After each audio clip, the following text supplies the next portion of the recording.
So I just want to be clear, that doesn't 100% solve it being preventative, because as adults, we're a little, fucked up sometimes. Excuse me, why did you say excuse me? Because Kathy, have you ever heard the word fuck before? Like, we're all trying to be nice around Kathy.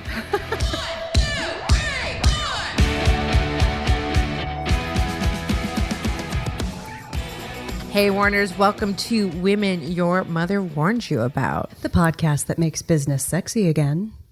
I'm Gina Trimarco, sales trainer and consultant at Pivot10 Results and founder of Carolina Improv. And I'm Rachel Pitts, mommy, wifey, and loan officer with U.S. Mortgage. The singing lender. The singing lender. I stopped doing that because I don't have a proper jingle. Again, it's just not that important to me at this time. Every time I listen to every show, which I always listen to the beginning because I always want to see what Doug pulls from a show for the cold open. It's the same conversation every episode. The same. So need a jingle. Maybe it should be a contest that our listeners can write it for me.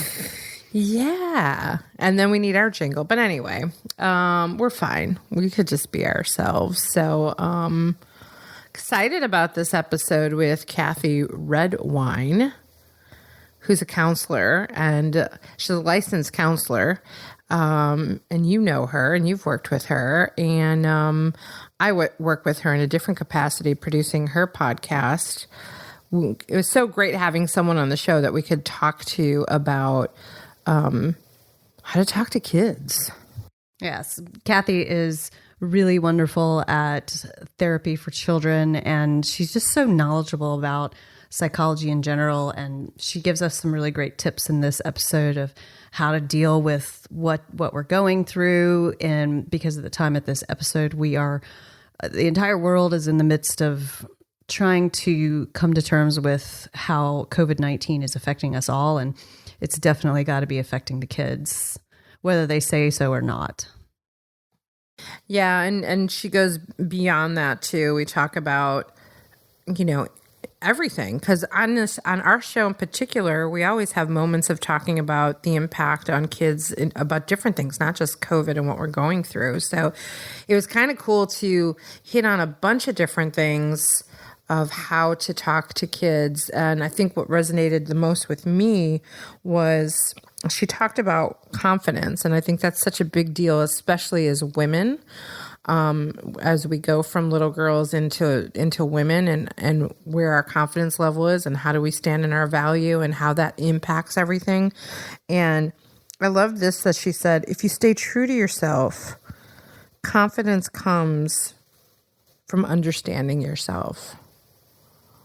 I was like, boom, that is powerful right there. So that was exciting for me. I'm like going to write that up and put it on my desk to remind myself, because sometimes I don't always have the most confidence. For sure. I think that we have discussed before that that's kind of our audience. Confident women who sometimes aren't super confident. I mean, in a nutshell. Yeah, we try to appear that way. Well, it's important to do our best to be confident, but confidence comes through practice for sure. And I think one of the other great points, what struck me the most about this episode is, and I think this applies to relationships with adults too, and that is one word: listen. If I could listen more and talk less, I'd be in a whole better place for sure, but not so easy, right?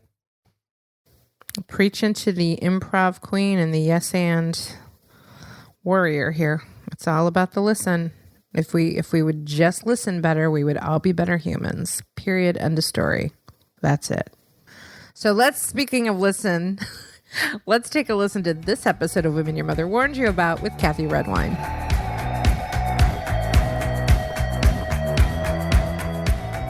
Hey, Kathy, welcome to Women Your Mother Warned You About. I am so excited to be on this show. Very exciting. It's so cool to see you on a Zoom video, because it's been a couple months that you and I have been working together on your podcast, Stealing and Feeling. And it's so cool because you've come so far. You're like such the professional podcaster now. don't know that I It's would go so that cool. far, but you have certainly trained me well. And, it's been such a fun journey. It's been it has definitely raised my level of passion, which it was hard for it to raise it more, but like even more so with what I do for a living. I love the whole idea of being able to help people think about things differently, whatever that thought is, but always knowing that there is another way to think about it. And sometimes we get stuck in that myopic mono way of thinking.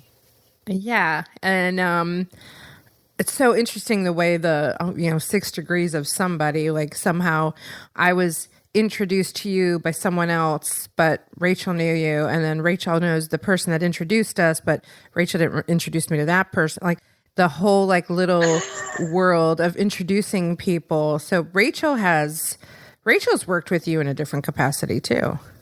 Yeah, I'm super thrilled, Kathy, that you joined us today. And I really love the idea of your podcast. I think that there's so much value that people can gain from listening to anything you have to say. And I formally thank you for helping my family heal itself. When Roxy's dad and I divorced, some kind of stroke of brilliance that I had led me to believe that we ought to get Roxy talking to somebody throughout that so that she could navigate the feelings that she was having. And then we moved into making it a whole family therapy session as we went along. And I really 100% believe that was instrumental in us moving through that really hard time to where we are now. Like example, yesterday it was probably an hour-long conversation with Roxy's dad where first I about wanted to rip his face off. And then we were like, okay, sorry, he understood why I was mad. Then we talked through the reasons. And then at the end of it, I shared some ideas with him about what he can be doing right now since he's not working. And he was like, I swear, even though we're not together anymore, you're still one of my best friends. And I'm glad we were able to work through that. And I mean, a lot of people that go through divorce cannot get there. They just can't get there because they're not willing to surrender and they're not willing to face hard truths and work through it as a family. Because I knew that if we didn't work with you, Kathy, and thank God you brought us through it the way you did, that Roxy would be the one who suffers. And she's doing great. She's cool. I am so thrilled that you guys are doing so amazing, and I am just honored. I'm honored and privileged to work with anybody that I get to. Like it, I don't know. Listening, I was like, I have chills. It just warms my heart more than anyone could ever know to allow me to be in their intimate space like that, and to figure out how they can realize that things can be better. And I applaud you and Tommy and Roxy for, really kind of taking a deep dive into waters that you had no idea what was in there. But you chose to figure out how to make the best of a difficult situation. I guess my question to you, Rachel, is how do we help more adults see the value of doing a whole family therapeutic counseling in a divorce situation? Well, my opinion on that would be that it's the best thing for the child. And really, any parent that loves their child, which I would hope is all parents, you want the child to make it through that scenario that's between the parents. It's rarely, I would assume, about the child. It's between the mom and the dad, or the dad and the dad, or the mom and the mom, whatever the scenario. It's between the parents, and they want to be able, if parents don't try to work it out so it's at least civil, then the kid feels it no matter what. And, even still, like Roxy will call me out if I'm saying something she doesn't like about her dad. and then I have to apologize. And that's even the best case scenario. Like she understands that she understands that her feelings are important. And I think that's a really big deal that we learned with you, Kathy, is that she understood that this is between mommy and daddy, and my feelings are also important. And that she was able to be in a space that felt safe enough for her to be encouraged to share her feelings so that we could understand those a little better too. But I definitely think it can be scary because when you go into therapy, a lot of times you find out that your thoughts and your opinions are wrong. And you have to face that maybe the way your line of thinking is wrong, and maybe there's a different way to look at it. And I think just when people are mad and blaming one another, they just don't want to do that. They want to be right. Well, I think ego is so involved in that scenario, right? Because it's about your pain and fear. Yeah. Sometimes the scenario is where one person wronged the other, and so the person legitimately, has reason to be mad. Ours was not that kind of scenario necessarily, and so yeah, ego for sure. Like I'm right, you're wrong. You're a bitch. You're an asshole. And the kid feels it. I know they do. Yeah. And sometimes they're used as a weapon. Yeah. Oh, yeah. I mean, and then that destroys that child even more so. I think something that you mentioned about just that the young people's feelings are so vitally important is also so important and timely, like right now with what we're going through with COVID-19. I mean, as parents and as adults and as workers and as just human beings, we're going through so much, but we can't forget about how all of this is impacting our young people. And I think sometimes we as the adults, I mean, we're so caught up in where's my next paycheck, what's coming down the pike, what bills do I have? I've got to do this whole online school, that we forget that they have emotions about everything that they're going through right now too.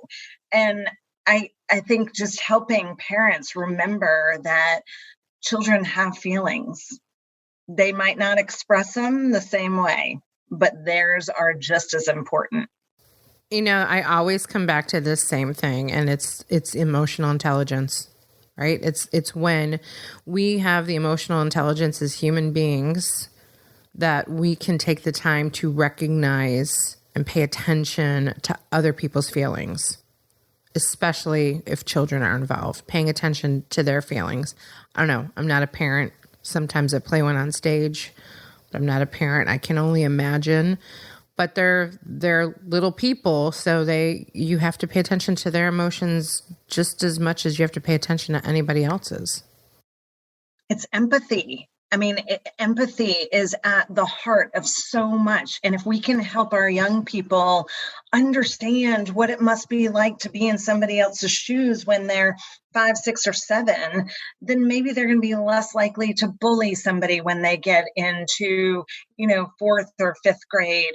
Maybe they're going to try to understand the world from a different perspective. But we, the adults, have to help them see that the world is not just through the only set of glasses that they're shown at home. There's lots of different lenses that we need to be able to help them see. We often on this show talk about, we'll make references to kids during different times, whether it's COVID right now, during #MeToo, we would talk about things. We know that there have been a lot of suicides in the area and in the country. I know Rachel has also dealt with when, now you've got gay parents and how that impacts a child, and how do you talk about that? And that's really a lot of what your show is tackling, are these difficult conversations for adults to have with kids. And there's so many different things to talk about. I think probably the number one thing we've talked about is, how do we raise kids to be the adults of the future?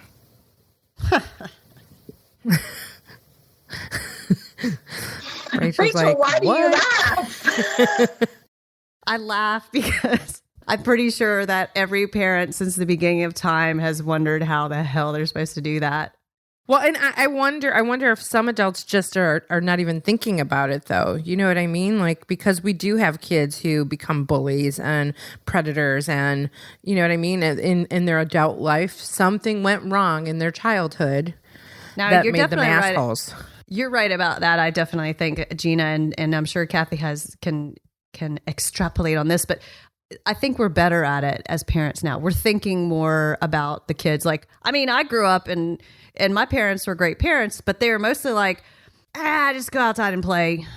You know, that's it. And part of that is great because my parents gave me a skill set to figure out my shit on my own and make my mistakes and learn from them. But I think now, you know, and we've had this in an episode before where I sat down with Roxy and have had in-depth conversations about sex and all the pros and all the cons and all the things to be worried about. Nobody ever sat down and talked to me about that stuff, but I want her to be prepared. Like, and what Gina is referring to when she asked me, like, well, how do gay people have sex? Like, I just explained it to her because I would rather she know from me. Let's talk about it. And I think that's a different, don't you think that you've seen that evolve? Yeah. I mean, so here's my pie in the sky. So when you find out that you're pregnant and you're going to meet with pediatricians, you know, because you meet with them before you decide who your pediatrician is going to be for your new baby, that the pediatrician also talks to you about the importance of identifying a counselor for your child when they get to be around the age of 4 or 5, just like you're going to have a dentist for your child. Because that's where it starts. I mean, if we could help our young people at that age, I mean, I start seeing people as young as 3. And I do something called play therapy with them. So there are ways to do this that is helping young people understand the emotions that they're feeling, different age appropriate ways to manage those emotions. And then you do it in conjunction with the parent and the family. And then all of a sudden you have this family that's working together about how to deal with a tantrum, as opposed to, well, I'm going to try this way, and then next week I'm going to try that way, which becomes ultimately confusing to the child. And then they're like, I'm going to throw my hands up because I don't know what's going on here. And if I get confused, I get frustrated. So I think it has to start from when they're really young. And, you know, some people probably think, I can't imagine sending my child to a counselor that young, but we do some phenomenally fun things with them. It is not them sitting on a couch. It is play. We build, we draw, we do all kinds of different ways to learn how to express those emotions. I have something in my office called the anger pillow.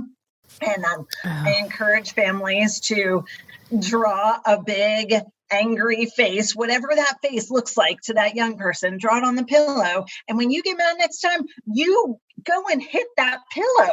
And if we can teach them and reinforce when you get angry, you hit your pillow as opposed to your little sister or your little brother, then that's going to get into their head. I mean, we're all based on structure and routine. I get mad, I go hit the pillow, you know? If I start to gain weight, I go exercise. We have that ability to do that at a really young age, and their brains are like sponges. I was going to be like, I gain weight. Can I just hit the pillow? Will that? I think I need an anger pillow. I remember the anger pillow. Well, and the other side of it is like in reflecting back to when I brought Roxy to Kathy the very first time, when I brought Roxy to see Kathy in our divorce, there were no problems yet. It was before we started seeing anything. And so I think what Kathy, you might be getting at is that you don't have to necessarily take your child to see somebody like Kathy if they're already in that uncontrollable scenario. It's like prevention. Yeah. A process of being able to control it later. Because like through that, not to say that Roxy didn't have any issues throughout the divorce, but we certainly knew better how to manage it because we started before there was issues. That really requires some anticipation. Well, and I always say I'm in the business of prevention, not reaction. it takes a lot more to respond to a crisis reaction than it does to work with a child, whatever age, for 3 or 4 months, and then we prevent that crisis from ever happening. Right. So like take, for example, some of these teenagers in our area that have committed suicide. And a lot of times these parents, they just don't see it coming at all. Mm-hmm. So then what if when you have a child and the child of like 3 or 4, as Kathy mentioned, you start your child in some play therapy just to get a handle on their emotions so that when they get to, it's a freaking challenging world out there in social media with kids and teens and tweens. What if they had those tools in their toolbox before they faced all that? Like, how different would it look for kids rather than what happened? I mean, he was like kind of depressed and sullen and then boom, like, you know, I think there's such great value. Gina and I pontificate all the time about the value of therapy. So, oh yeah, we are avid therapy people. I mean, I went back to therapy a year ago because I had something big I was going to have to deal with, and I went before I had to deal with it because I knew I was going to have to deal with it. So how do I prepare myself for it? But that again takes like an awareness of to be able to do that. And in this situation, and I'm sure you do this, Kathy, it sounds like it's not just about preventing it from happening with kids. It's like adults need some level of play therapy, right? Like they're not even recognizing their own issues that could contribute to the problems of kids because like Rachel said, you know, our parents were like, oh, go outside and play, come home when the lights are down. When it gets dark out, and we haven't been given the tools necessarily to do these things. And now we're going to take kids to therapy and think that that's going to solve it. So I just want to be clear. That doesn't 100% solve it being preventative because as adults, we're a little, fucked up sometimes. Excuse me. Why did you say excuse me? Because Kathy, have you ever heard the word fuck before? Like, we're all trying to be nice around Kathy. I know. It's like I wanted to ask Kathy the question about does she consider herself a woman your mother warned you about? And I'm like, Kathy is so sweet. And then I was like, well, then does that make us not sweet? So, I mean, Kathy knows we say fuck, but here, I want to. Okay, wait, hold on a minute. Go, Kathy. Do you consider yourself a woman your mother warned you about? Okay, let's go there. Yes. And it's interesting because I thought about this and I thought about it in a different angle. Okay, so I thought about it from the perspective that I, like you, both of you, am incredibly driven. And I think that when I was growing up, it was a little bit more of like, you go to college to get your MRS. And yes. I went to college to fulfill my dreams of being a counselor. And so I am a mother, or I am a woman that my mom warned me about because I'm that go-getter. I'm not necessarily, when I was in my early 20s, I wasn't so worried about finding the man that I'm going to settle down with and have children. I was more passionate about saving the world. I had save the world syndrome so bad. I was like, I'm going to find all the homeless children and bring them to a wonderful family. And then I finally grew up a little bit and realized I couldn't do all that. But so I think I'm a woman that your mother warned you about in the way of a drive. I also have this incredibly goofy and, most people know that side of me that's a little off center. And that's the part that I love, that I think is also, I'm not that perfect, poised. No, none of us are. We got to be who we are. So I am a woman that your mother warned you about. And I think that for every woman, it's defined differently. Yep, exactly. And I love that definition because I don't think I've heard anyone speak to the driven part and the go-getter part and the goofy part. And you are incredibly silly and goofy and fun. And even when we were working on the creation of your podcast, it's like dealing and feeling with a little red wine. I'm like, can we go there? Not with I kids. know. I know. Can we go there? With Kathy Redwine, that is. I think that's what your intro says. Yes. Little Redwine. It Kathy is. Redwine. I know. I mean, I was going to name my business Redwine Therapy, but I work so much with kids that people are like, hey, they're going to think that they're going to a wine bar and they're going to walk in and you're going to be ready to give them therapy. So, that could open you up to a huge niche of, I know a lot of moms that they lean heavily on their red wine to make it through homeschooling probably right now, if you will. I'm sure. Yes, I know. Gosh. There are a lot of kids being taught under those circumstances, I think. Hey, Warners, hope you are enjoying this episode so far. Just wanted to tell you something real quick. If you got something out of this show and want to support it more, check out our new and exciting Patreon page. It's patreon.com/Warners, where you can leave us a tip and help support the show. That would be really cool. So patreon.com/Warners. And now back to the show. I mean, I've taught myself a lot about video games in the last couple of years because I am not a fan. However, it is this generation's way of communicating with each other. And so you find balance, and so some of it's taking a look at yourself as the adult or the parent. And if you're fearing having some kind of conversation with your child, maybe it's because it hits something for you that you haven't dealt with or you haven't uncovered. Oh, yeah.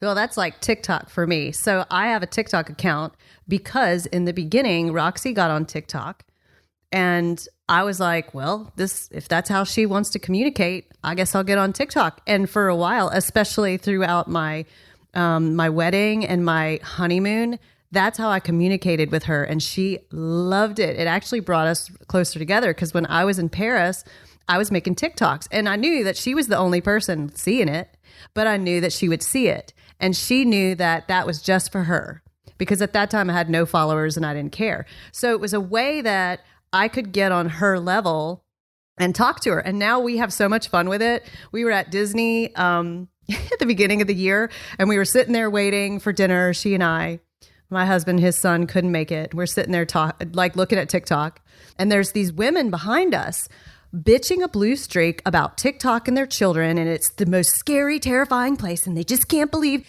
that children, it's such a dangerous place. And I looked at Roxy, or I texted Roxy, I was like, should we ask them to film us doing a TikTok together? And she just busted up laughing because it's just a different way to move into the space where your child lives. Like you said, you got to learn about video games because that's where they're at. Roxy, I make a lot of TikToks because I know she's going to see it and she'll come up and be like, that TikTok dance you did was totally wrong.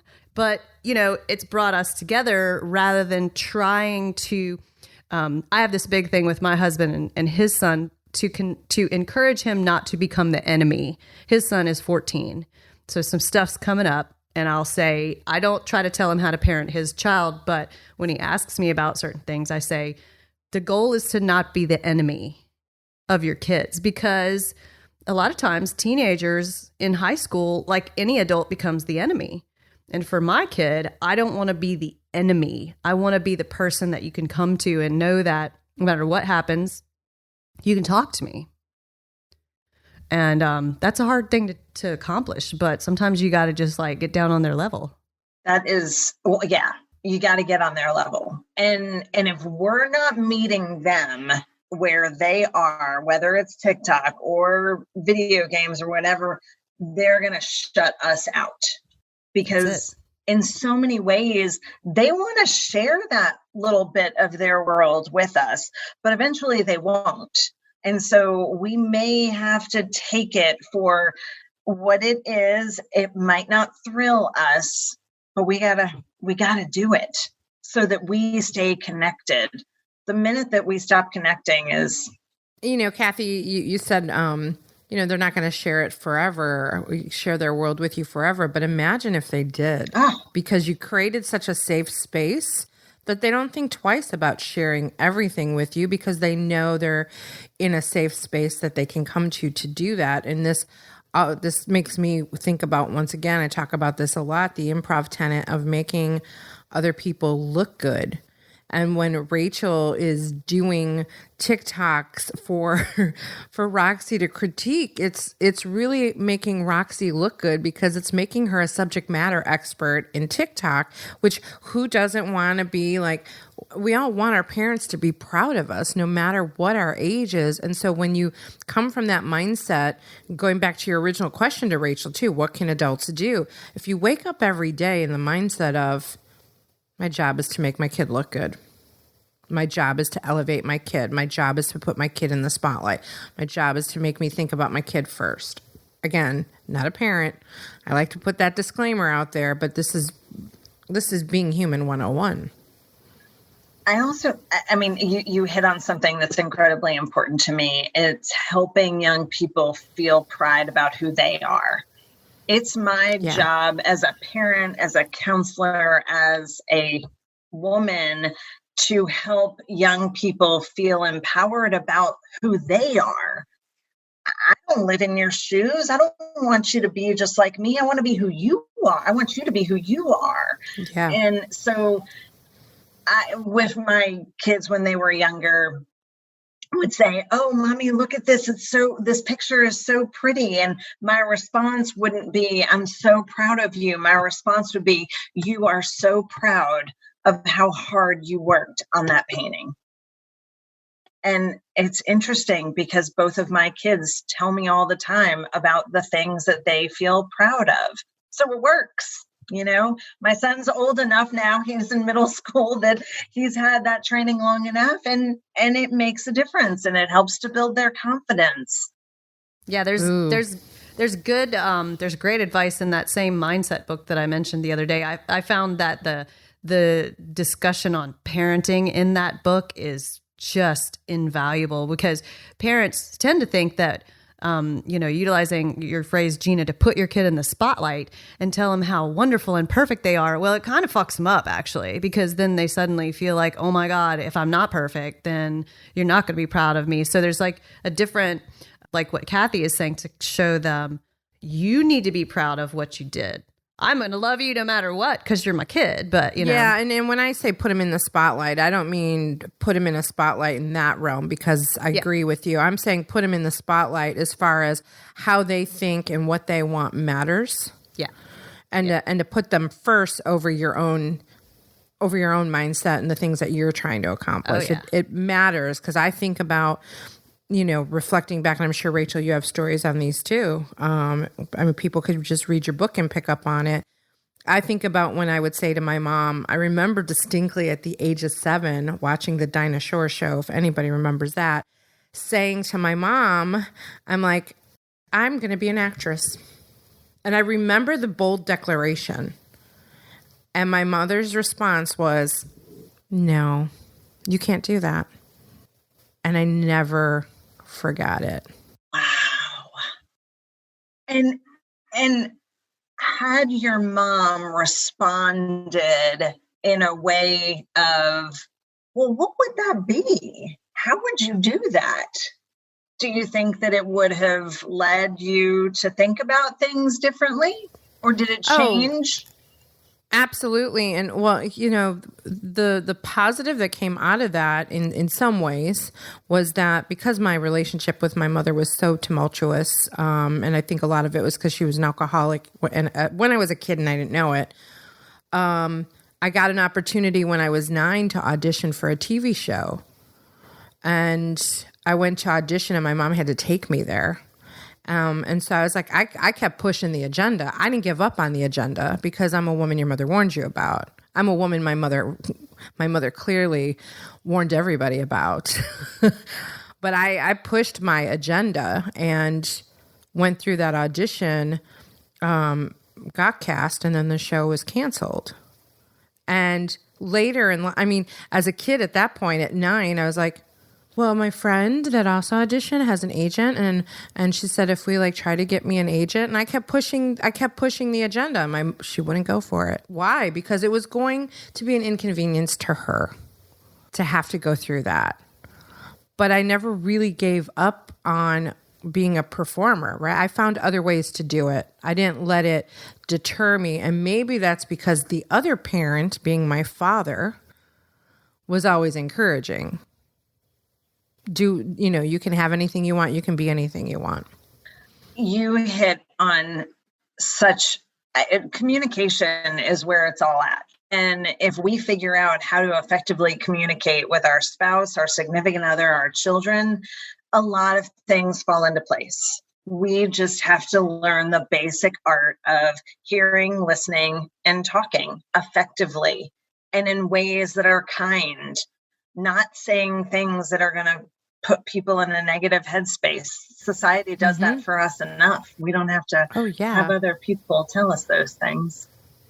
Well, let's talk a little bit about confidence, because you touched on that of creating confidence in kids. The thing that's always on my mind, and Rachel and I talk about this, is how do we create that confidence, especially in little girls, so that as they become women, they do go after saving the world, as big of a dream as it is. They do ask for what they're worth in business. They do ask for the raise. They do stand in the value. They do try to get to the C-suite. Do you think that where we are as women in business may be, impacted by how we were raised as children? Definitely. I mean, I think nature and nurture play such an important role into all of it. I think, they always say that it takes one person to make an impact, to change somebody's world, to help them see that they can be and do anything that they want to be. Sometimes that person might not come into your world until you're a little bit older, and sometimes that person might be your mom or your dad. But it's remembering that if you stay true to who you are, confidence comes from understanding yourself. I've shared with you that I've wanted to be a counselor since I was in 6th grade.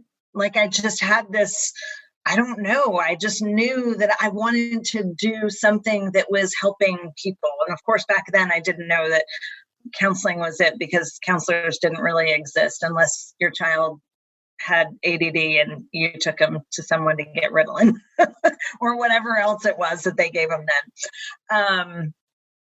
And it was, you've just got to listen to your heart, listen to who you are. And so maybe trying not to let some of the negative messages that exist in media, social media, society dictate what you feel about you. It's so important to just encourage your child to be who they are. They're going to have to explore things that you're not going to agree with. They're going to go through phases that might scare you. But as long as you're communicating and you're open and you're developing a healthy relationship with them, they're going to come through that A-OK. Hey, everybody. The greatest gift that you can give to someone is something that's intangible and free. So the greatest gift you can give us is to give someone you care about the gift of our podcast, somebody that might need to listen to our podcast to get some of the awesome knowledge that you got from us or one of our fantastic guests. So share the love today, post on social media, or just send an email with a link to our website, womenyourmotherwarnedyouabout.com. Now back to the show. Yeah, Roxy and I had this really interesting conversation. When she grows up, she'll just die listening to these podcasts where I talk about her. But so she is the child of two very talented people. Her father is an incredibly talented musician. Her mommy is, a performer, dancer, singer, all these things. So, and Gina was the one that pointed it out to me that, she might actually just feel really pressured because we're just talented people. So she came out of dance class. She's taking some dance classes, and she came out of her dance class one night recently in tears. She was so upset. And I was like, "What's wrong?" And she's like, "I'm just not as good as this other girl." And I said, "Roxy, that little girl takes like 10 hours of dance a week. Since she's 3 years old, her mom's a dancer, her dad's a dancer, they're both professionals, her grandmother's a dancer. That kid only cares about doing that." And I said, Roxy, do you want to grow up and be a professional dancer? And she said, "No." And I said, "Great. So then you shouldn't compare yourself to that other little girl because her agenda is different than yours."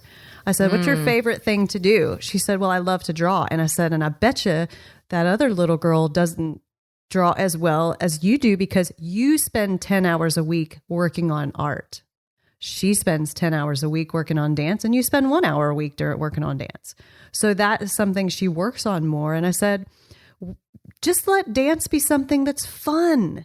You don't have to be the best. You can just have fun with it and then work on what makes you, like you said, Kathy. Like, she wants to grow up at this point. That always changes, with kids. She wants to grow up and be an artist." And I'm like, if that's what you want to do, then don't compare yourself. That's like a bird comparing themselves to a lion. Like, they're totally different skill set. But kids today, there's so much pressure. How interesting that, I know as women, we have a tendency to always be in this comparison mode. Always comparing what other people are doing, always comparing other people's businesses, social media, setting us up based on how great of a life someone is living. And I'm curious, like, when does the compare thing really start? At what age? When you're a kid and you're already comparing yourself to others. Way too young. I mean, it really, and then you've got to look at all of the different angles that kids compare themselves to at younger ages, whether it's diversity socioeconomically, racially, gender, athletics. They're looking at, well, I want to be like them. What was that? What was the cereal? I want to be like Mike. I want to be like my life cereal. Right. Yeah. And, no, I don't want you to be like anybody. I want you to be like you. And, sometimes I will have kids write down their name and then they have to come up with an adjective that describes each letter of who they are. So like, cool. Yeah. And, that's another great way for them to kind of uncover, oh, you know what? Yeah, I am artistic. And when they come up with those, then that builds that self-confidence. Then that begins to be a doorway for a conversation with that parent and that child about how they selected those words and where they came from.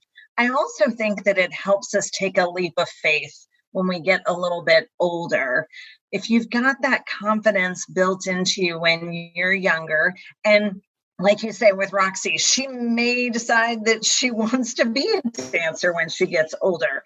But because you've given her the space to feel confident in her art skills now, she's going to feel like when she gets older, hey, you know what? I mean, I can do that if I want to. I just have to work hard, take classes. Nothing's going to come easy. Nothing's going to come overnight. It all takes work. So I think sometimes, you look at successful athletes and then the transition that they make to post-athlete. Those that are confident, not only as an athlete, but as an individual, are the ones that find success post-athletic career because they have an ability to take a leap of faith into a realm that they might not be as comfortable in. Yeah, there's so much there.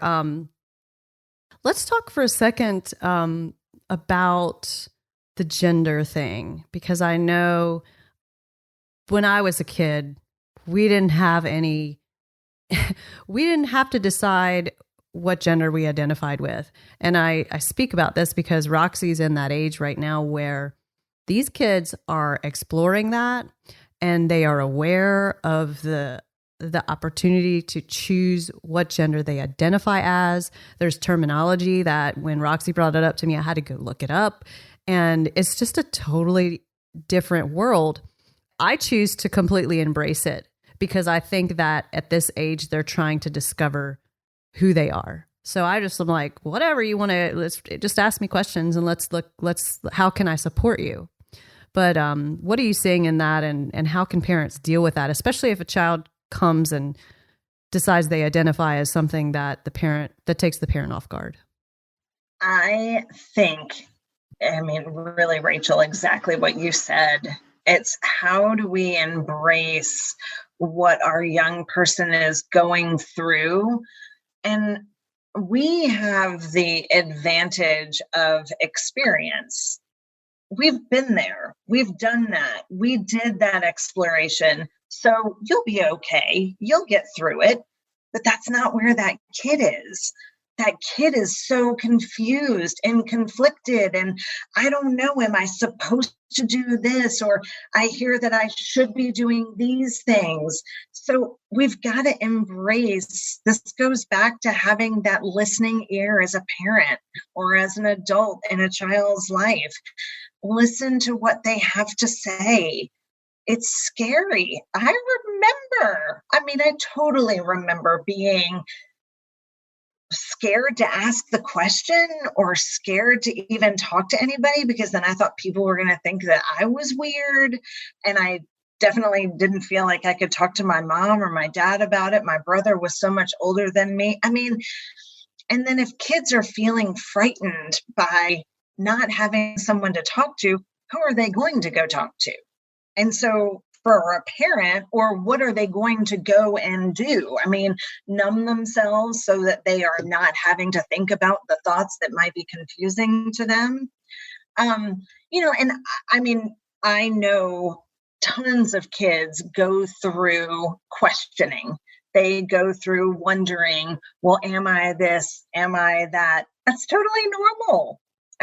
Most people, if they would own it and admit it, have gone through that phase where they're questioning their orientation or, are they more like a tomboy or are they more this, there's nothing wrong with that. So exactly what you said, Rachel, if we can embrace it, then I think that it helps a lot in terms of educating ourselves as adults in young people's lives about what they are going through. And we hear it from their perspective. There's a show out called I Am Jazz, or either one familiar with it. Yeah. And it's such a wonderful education because this little girl felt like she was, felt like she was a little girl from the time that she was like 3 or 4. And you see these videos and footage of her and you would think she's a girl. And the parents completely embraced it and helped her along this journey. And, I think it's a wonderful opportunity to educate yourself as an adult about what transgender may feel like to a young person going through all of that. If we can go and educate ourselves as the adults or the parents in a kid's life, then we're going to feel more comfortable to have those conversations with them, with our young people. They're going to feel more at ease because, okay, my parents not like losing their crap and screaming all these things. They're going to understand that this is something real that I am going through and I'm trying to figure out, and I need your support. I don't need you to scream and yell at me because that's going to shut me down and shut you out. And then I'm going to turn to all kinds of things that you don't want me to turn to. Yeah. And you got to hope that those parents are going to be evolved enough. This happened a few days ago. I was talking to an acquaintance, a friend, not like a best friend, but I was hanging out with her and I forget how old her daughter is, 12 or 13. And I said, somehow she brought up, being into boys or something like that. Somehow that came up that she's not quite there yet. Yeah, yeah, she's really not. She hasn't been into boys. I'm a little concerned. And I said, I guess I was thrown off because of where we are in the world today. I was like, well, what are you concerned about? Well, what if she's gay? And I was like, and would that be a problem for you? I was trying not to judge her. I said, well, what would be the challenge there? And she said, well, I want to be a grandmother. And I was like, wow, okay. Combination of ignorance and selfishness all together. I said, you can still be a grandmother if she's gay. She could actually have a baby. It's possible. She's like, oh, okay. I haven't really thought about it like that. Interesting. I think that also speaks to a lot of issues that we as adults have not talking to our kids about certain things because it's so triggering for us in one way or another. So we just avoid that subject matter. We just kind of shelve it. I think that people don't really realize that a lot of panic attacks and anxiety attacks come from all the things that we shelve in ourselves, comes from all the stuff that we shove down into our toes and think, oh, I'll put it down there. It's all good. I don't have to worry about it. I'm fine. Oh, yeah, that's my favorite. When people say they're fine, I'm like, so really, what does fine look like to you? Oh, it looks like I went and got my nails done and I went and had my, it's living in an alternate universe and not one that is grounded in reality. We have to ask ourselves the difficult questions, and it can still be fun and happy. Like it does. I think sometimes people also fear maybe even going to counseling, that they think that they will uncover too many things that they're not going to be able to recover from. And that's not the case. I mean, our job as a counselor is to help you safely explore things about yourself that are going to help you become a better person. I'm not going to take you down a path that is going to make you want to go, hopefully not, do anything negative. Hopefully these are going to be questions that you've really asked yourself before and that you want to explore in the environment with someone that is safe, someone that you can trust, someone that is not going to share anything that you're talking about with anybody else. Totally. It is. If you find a therapist you like, and Kathy is a great one, it should be a place where, I remember a session of therapy. It was the worst thing from my past that I thought I would take to the grave. I was never telling anybody, ever. And finally I told my therapist, and she was like, I guess you did what you had to do at the time. And I was like, it was like the most terrifying moment of my life. But then the minute I let it go, it was done. And it was just super awesome. So, if anybody out there, this is totally aside from what we were talking about, but if you're thinking about going to therapy and you're worried about what you might find, be more excited about what you might find. And that's that peace and letting go of some of the stuff. I was just going to say, be more excited about what you're going to lose. Yeah. Yeah. Not what you find. Even better. Right? It's like, let's find it. Now let's get rid of it. Let it go. Mm-hmm. Telling you, let it go. She had Yep. There's so much depth to Elsa, I'm telling you. I know. Hey, so Kathy, it's been so much fun having you, but we've got a couple of signature questions we like to ask all our guests. So first one is, how do you define the word sexy? Confident. Just everything that confident exudes. Confident is being proud, feeling empowered, understanding self, interested in learning, just confident. I find that Love it. So sexy. Totally. What's the best advice you've ever been given, either from a man or from a woman or from a kid? Hey. Oh, goodness.